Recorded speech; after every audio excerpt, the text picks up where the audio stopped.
Here we go, Papperstein's peeps. Chapter 12.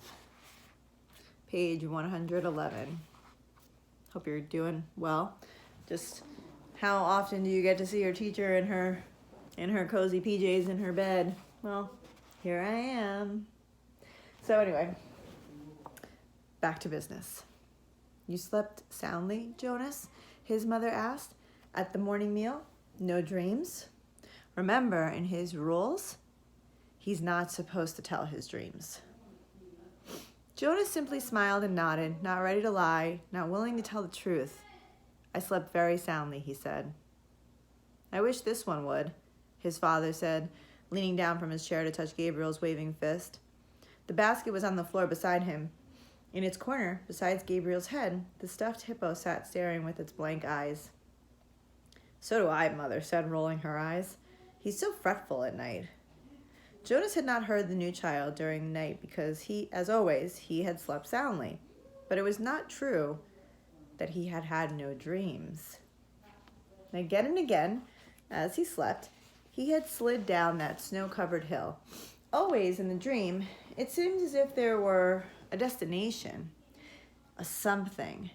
He could not grasp what lay beyond the place where the thickness of snow brought the sled to a stop. He was left upon awakening, with the feeling that he wanted, even somehow needed, to reach the something that waited in the distance. The feeling that it was good, that it was welcoming, that it was significant. That's a word that I feel like you've probably heard before, significant, but you might not know what it means. So significant means really important. So this place that he feels like is coming in his dream is really important. But he did not know how to get there. He tried to shed the leftover dream, gathering his schoolwork and preparing for the day. School seemed a little different today. The classes were the same: language and communications, commerce and industry, science and technology, civil procedures and government. But during the breaks for recreation periods at the midday meal, the other new 12s were abuzz with descriptions of their first day of training. All of them talked at once, interrupting each other, hastily making the required apology for interrupting, then forgetting again in the excitement of describing the new experiences. Jonas listened. He was very aware of his own admonition not to discuss his training, but it would have been impossible anyway. There was no way to describe to his friends what he had experienced there in the annex room. How could you describe a sled without describing a hill and snow? And how could you describe a hill and snow to someone who had never felt the height or wind or that feathery magical cold? Even trained for years as they all had been in the precision of language, what words could you use which would give another the experience of sunshine? So when I read this book every year, a lot of times the kids kind of pause at this part and they're like, wait, what do you mean that they don't have sunshine? And I guess I would imagine them living under some sort of dome, because there is climate control. So they don't have the same sort of environment that we live in. They don't even know what sunshine is. So it was easy for Jonas to be still and to listen. After school hours, he rode again beside Fiona to the house of the old. I looked for you yesterday, she told him, so we could ride home together. Your bike was still there, and I waited for a little while, but it was getting late, so I went on home. I apologize for making you wait, Jonas said. I accept your apology, she replied automatically. I stayed a little longer than I expected, Jonas explained. She pedaled forward silently, and he knew that she expected him to tell her why. She expected him to describe his first day of training, but to ask would have fallen into the category of rudeness. You've been doing so many volunteer hours with the old, Jonas said, changing the subject. There won't be much that you don't already know. Oh, there's lots to learn, Fiona replied. There's administrative work and the dietary rules and punishment for disobedience. Did you know that they use a discipline wand on the old? What? And the same as for small children. And there's occupational therapy and recreational activities and medications, and they reached the building and braked their bikes. I really think I'll like it better than school, Fiona confessed. Me too, Jonas agreed, wheeling his bike into its place. She waited for a second as if, again, she expected him to go on. Then she looked at her watch, waved, and hurried toward the entrance. Jonas stood for a moment beside his bike, startled. It had happened again. That thing that he thought of now as seeing beyond. Remember with the apple, when he was throwing the apple with Asher and it changed? And remember I used the description of like Vanellope from Wreck-It Ralph, the glitch. And also when he received his assignment and that thing happened again in the audience. Well, it's happening again. This time it had been Fiona who had undergone that fleeting, indescribable change. As he looked up and toward her, going through the door, it happened. She changed. Actually, Jonas thought, trying to recreate it in his mind, it wasn't Fiona in her entirety. It seemed to be just her hair. And just for that flickering instant, he ran through it in his mind. It was clearly beginning to happen more often. First, the apple, a few weeks before. The next time had been the faces in the audience at the auditorium, just 2 days ago. Now, today, Fiona's hair. Frowning, Jonas walked toward the annex. I'll ask the giver, he decided. The old man looked up, smiling, when Jonas entered the room. He was already seated beside the bed, and he seemed more energetic today, slightly renewed and glad to see Jonas. Welcome, he said. We must get started. You're 1 minute late. I apologize, Jonas began, and then stopped, flustered, remembering there would be no apologies. He removed his tunic and went to the bed. I'm 1 minute late because something happened, he explained, and I'd like to ask you about it if you don't mind. You may ask me anything. Jonas tried to sort it out in his mind so that he could explain it clearly. I think it's what you call seeing beyond, he said. The giver nodded. Describe it, he said. Well, Jonas told him about the experience with the apple, then the moment on the stage when he looked out and seen the same phenomenon in the faces of the crowd. Then today, just now, outside, it happened with my friend Fiona. She herself didn't change exactly, but something about her changed. For a second. Her hair looked different. But not in its shape, not in its length. I can't quite... Jonas paused, frustrated by his inability to grasp and describe exactly what had occurred. Finally, he said simply, it changed. I don't know how or why. That's why I was 1 minute late, he concluded, and looked questioningly at the giver. To his surprise, the old man asked him a question which seemed unrelated to the seeing beyond. When I gave you the memory yesterday, the first one, the ride in the sled, did you look around? Jonas nodded. Yes, he said, but the snow in the air made it hard to see anything. Did you look at the sled? Jonas thought back. No, I only felt it under me. I dreamed of it last night too, but I don't remember seeing the sled in my dream either, just feeling it. I wonder why he's asking this question. The giver seemed to be thinking. When I was observing you, before the selection, I perceived that you probably had the capacity, and what you described confirms that. It happened somewhat differently to me, the giver told him. When I was your age, about to become the new receiver, I began to experience it, though it took a different form. With me, it was, well, I won't describe that now. You wouldn't understand it yet. But I think I can guess how it's happening with you.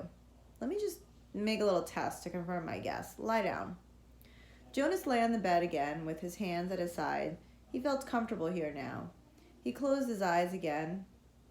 Oh, I lost my place. Where was I? He closed his eyes and waited for the familiar feel of the giver's hands on his back, but it didn't come. Instead, the giver instructed him, call back the memory of the ride on the sled, just the beginning of it, where you're at the top of the hill before the slide starts, and this time, look down at the sled. Jonas was puzzled. He opened his eyes. Excuse me, he asked politely, but don't you have to give me the memory? It's your memory now. It's not mine to experience any longer. I gave it away. But how can I call it back? You can remember last year or the year that you were a 7 or a 5, can't you? Of course. It's much the same. Everyone in the community has one generation memories like those. But now you'll be able to go back farther. Try. Just concentrate. Jonas closed his eyes again. He took a deep breath and sought the sled and the hill and the snow in his consciousness. There they were, with no effort. He was again sitting in the whirling world of snowflakes atop the hill. Jonas grinned with delight and blew his own steamy breath into view. Then, as he had been instructed, he looked down. He saw his own hands, furred again with snow, holding the rope. He saw his legs and moved them aside for a glimpse of the sled beneath. Dumbfounded, he stared at it. This time, it was not a fleeting impression. This time, the sled had, and continued to have, as he blinked and stared at it again, the same mysterious quality that the apple had had so briefly. And Fiona's hair. The sled did not change. It simply was whatever the thing was. So I'm going to ask you a little question to think about right now. What could an apple, Fiona's hair, and a sled have in common? I want you to just a little brainstorm there. Think about it. Don't hurt yourself. What could it be? I don't know. Jonas opened his eyes and was still on the bed. The giver was watching him curiously. Yes, Jonas said slowly. I saw it in the sled. Let me try one more thing. Look over there to the bookcase. Do you see the very top row of books, the ones behind the table on the top shelf? Jonas sought them with his eyes. He stared at them, and they changed. But the change was fleeting. It slipped away the next instant. It happened, Jonas said. It happened to the books, but it went away again. I'm right then, the giver said. You're beginning to see the color red. I want you to just think about this for a second.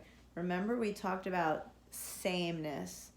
There is no choice in this community. Everything is very controlled. There is no color for all the citizens in the community, but Jonas has the capacity to see beyond. So when he sees people, he can see, or objects, he can see these little flickers of color. No one else can see them. So the apple, Fiona's hair, and the sled are all actually red. It's just that no one can see them. So are the books on the top row of the shelf. No one else can see them.